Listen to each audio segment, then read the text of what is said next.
Fala galera, tudo bem com vocês? Sou o professor Giovanni, aqui do canal Assim é Fácil. Hoje nós vamos ter mais uma aula teórica, onde nós vamos fazer uma análise de como as forças influenciam em movimentos curvilíneos. Portanto, o assunto de hoje é a dinâmica do movimento curvilíneo.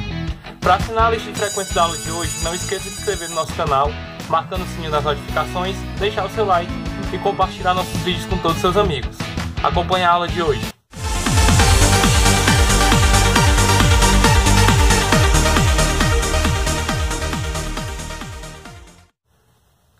Galera, o assunto que nós vamos tratar hoje faz uma análise de como as forças influenciam no movimento.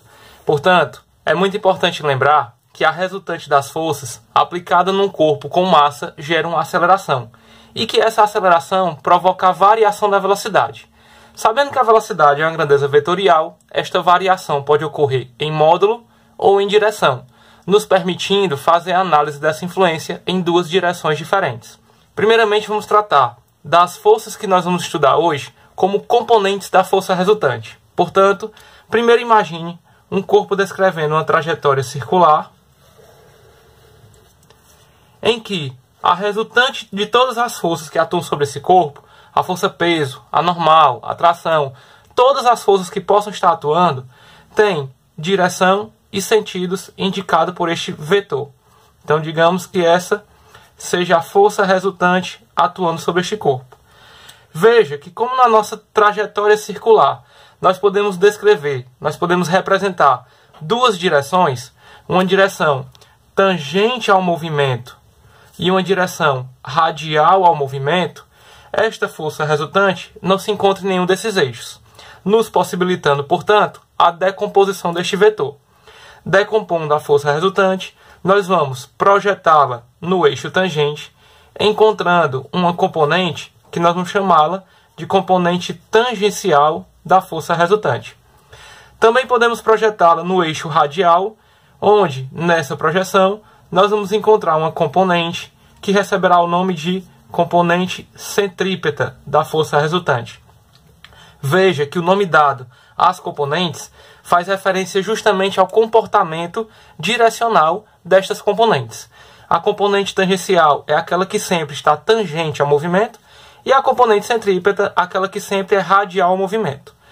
Percebendo que a força resultante ela é inclinada a cada um dos dois eixos e escolhendo o eixo radial para determinar o ângulo de inclinação, θ, nós podemos perceber que a componente tangencial está separada a este ângulo, portanto ela pode ser obtida pelo produto da resultante das forças pelo seno deste ângulo de inclinação.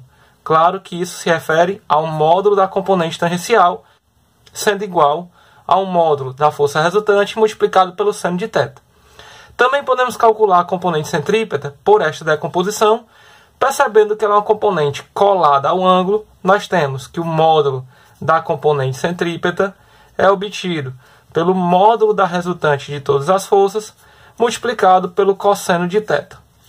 Percebendo que a componente centrípeta e a componente tangencial compõem a força resultante, nós também podemos encontrar a relação que a força resultante, ou o módulo dela, corresponde à raiz quadrada do módulo da resultante centrípeta ao quadrado, somado ao módulo da componente tangencial ao quadrado. Por que a relação é essa? Pois, como na soma vetorial entre dois vetores perpendiculares nós aplicamos o teorema de Pitágoras, o módulo da força resultante é o resultado desse teorema. Então esta é a primeira análise que nós podemos fazer em movimentos curvilíneos. Nós podemos tratar a centrípeta e a tangencial como componentes de uma força resultante. Uma outra interpretação que nós podemos adotar para a análise da centrípeta e da tangencial é como se elas fossem resultantes de forças que atuam em cada eixo. Para que a gente possa fazer essa análise, vamos trabalhar com cada uma delas separadamente. Primeiro vamos trabalhar com a resultante centrípeta.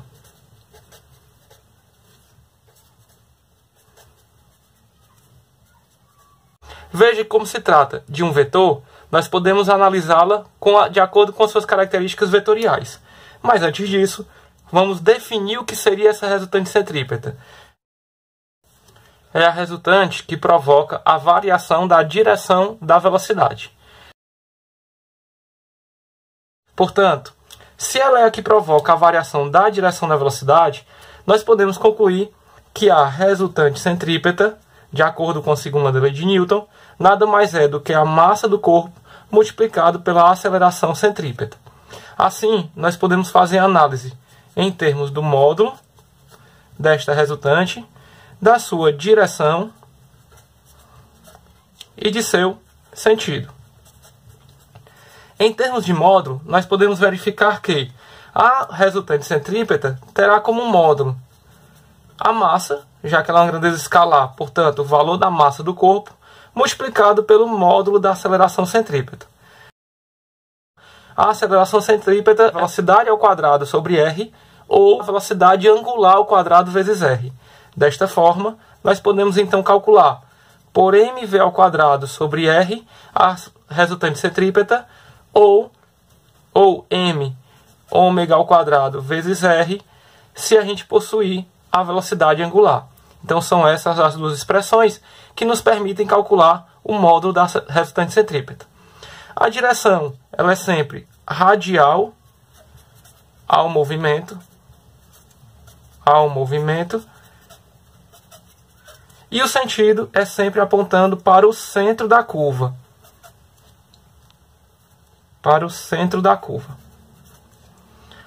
Mas veja que, como nós estamos tratando a centrípeta como uma resultante, nós podemos também, resumidamente, verificar que esta resultante ela é obtida pela soma vetorial de todas as forças que atuam nessa direção.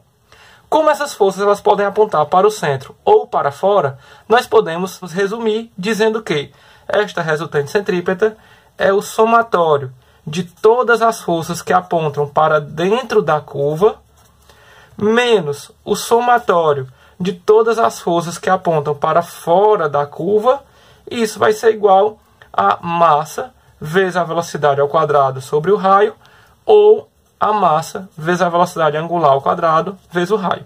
Esta, portanto, é a expressão que resume como calcular a resultante centrípeta diante de qualquer movimento curvilíneo.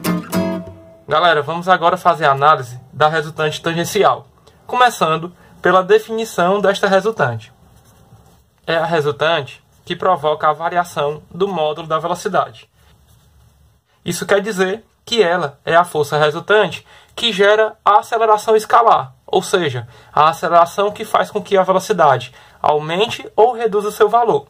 Portanto, a resultante tangencial, de acordo com a segunda lei de Newton, aplicada sobre a massa do corpo, gera a aceleração tangencial, ou também chamada de aceleração escalar. Desta forma, vamos fazer a análise vetorial desta resultante, em termos de seu módulo, sua direção e seu sentido. Começando pela análise do módulo da resultante tangencial. Esta resultante, como foi definido, terá o seu módulo calculado pela massa do corpo, já que a grandeza escalar é o próprio valor, multiplicado pelo módulo da aceleração tangencial, que, sendo a aceleração escalar, nada mais é do que a massa do corpo, vezes a variação da velocidade escalar, veja que eu não estou colocando a setinha, dividido pelo intervalo de tempo. Isso quer dizer que esta resultante só existe quando nós temos o módulo da velocidade variando, para mais ou para menos.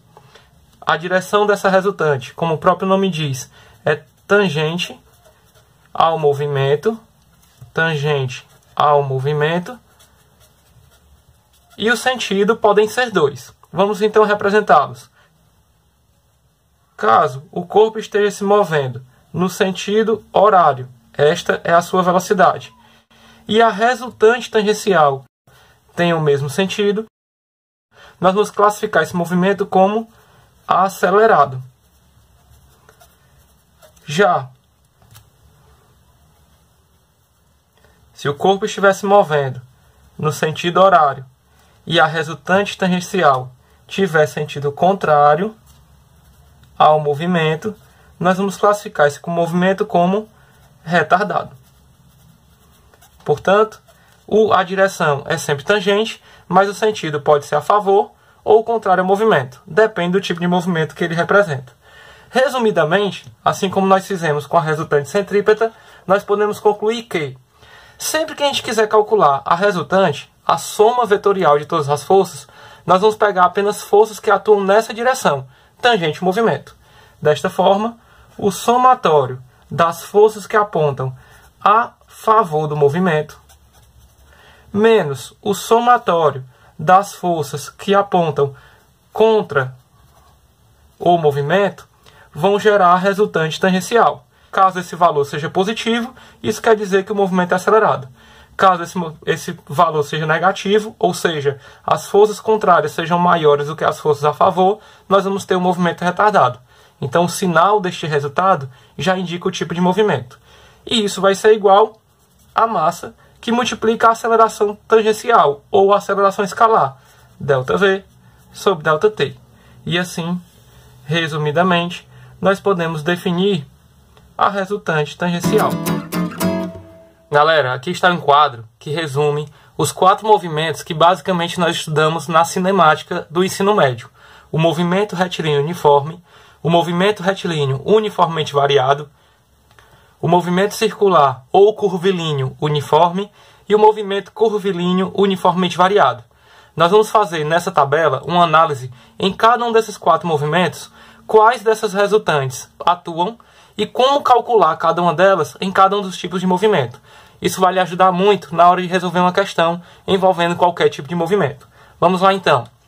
A resultante centrípeta, como nós vimos, ela é responsável por alterar a direção da velocidade. Isso quer dizer que ela atua apenas em movimentos curvilíneos. Podemos então concluir que em movimentos retilíneos a resultante centrípeta é nula. Nós não temos resultante centrípeta em movimentos retilíneos. Já nos movimentos curvilíneos, ela atua, e o seu módulo, o seu valor, é obtido por mv² sobre r, ou m ω² r. No movimento curvilíneo uniformemente variado, a mesma coisa, mv² sobre r, ou m ω² vezes r. É assim que nós obtemos a resultante centrípeta nos movimentos curvilíneos. A resultante tangencial é aquela que é responsável por alterar o módulo da velocidade. Isso quer dizer que em movimentos uniformes ela não atua. Ela vai atuar apenas em movimentos uniformemente variados. Desta forma, no movimento retilíneo uniforme, a resultante tangencial tem módulo nulo. No movimento curvilíneo uniforme, também. Já nos movimentos retilíneo ou curvilíneo uniformemente variado, nós temos resultante tangencial, cujo módulo é calculado por m ΔV sobre ΔT. Lembrando que esse ΔV é a variação da velocidade escalar, m ΔV sobre ΔT, também no movimento curvilíneo uniformemente variado. Com isso, nós podemos agora analisar a resultante total em um corpo em qualquer um desses 4 tipos de movimento. No movimento retilíneo uniforme, em que nós não temos nenhuma das duas resultantes, que juntas compõem a resultante total, nós podemos concluir que a resultante total é nula. É o único dos 4 movimentos em que o corpo não tem resultante alguma. Portanto, na dinâmica, é o único movimento que representa um equilíbrio. O movimento retilíneo uniformemente variado, veja que nós não temos centrípeta, mas possuímos tangencial. Isso quer dizer que a resultante total terá o mesmo módulo da resultante tangencial. No movimento curvilíneo uniforme, nós não temos a resultante tangencial, mas possuímos a resultante centrípeta. Assim, a resultante total terá o mesmo módulo da resultante centrípeta. E por fim, nos movimentos curvilíneos uniformemente variados, em que as duas resultantes atuam, ou seja, tanto a direção do movimento como o módulo da velocidade está variando, a resultante total é uma composição destas duas resultantes. Como elas sempre atuam perpendiculares entre si, esta resultante é obtida pelo teorema de Pitágoras, a raiz quadrada do módulo da resultante centrípeta ao quadrado, mais o módulo da resultante tangencial ao quadrado. Professor, como é que nós fazemos isso? Você primeiro calcula a resultante centrípeta, calcula a resultante tangencial e, por fim, aplica o teorema de Pitágoras, fornecendo assim a resultante total. Espero que tenham curtido o resumo da dinâmica do movimento curvilíneo. Se gostaram, não esqueçam de deixar nos comentários o assim é fácil. Também não esqueça de se inscrever no nosso canal, marcando o sininho das notificações, compartilhar nossos vídeos com todos os seus amigos. Não esqueçam de acompanhar as resoluções das questões ao longo da semana. Fiquem bem, e assim é fácil.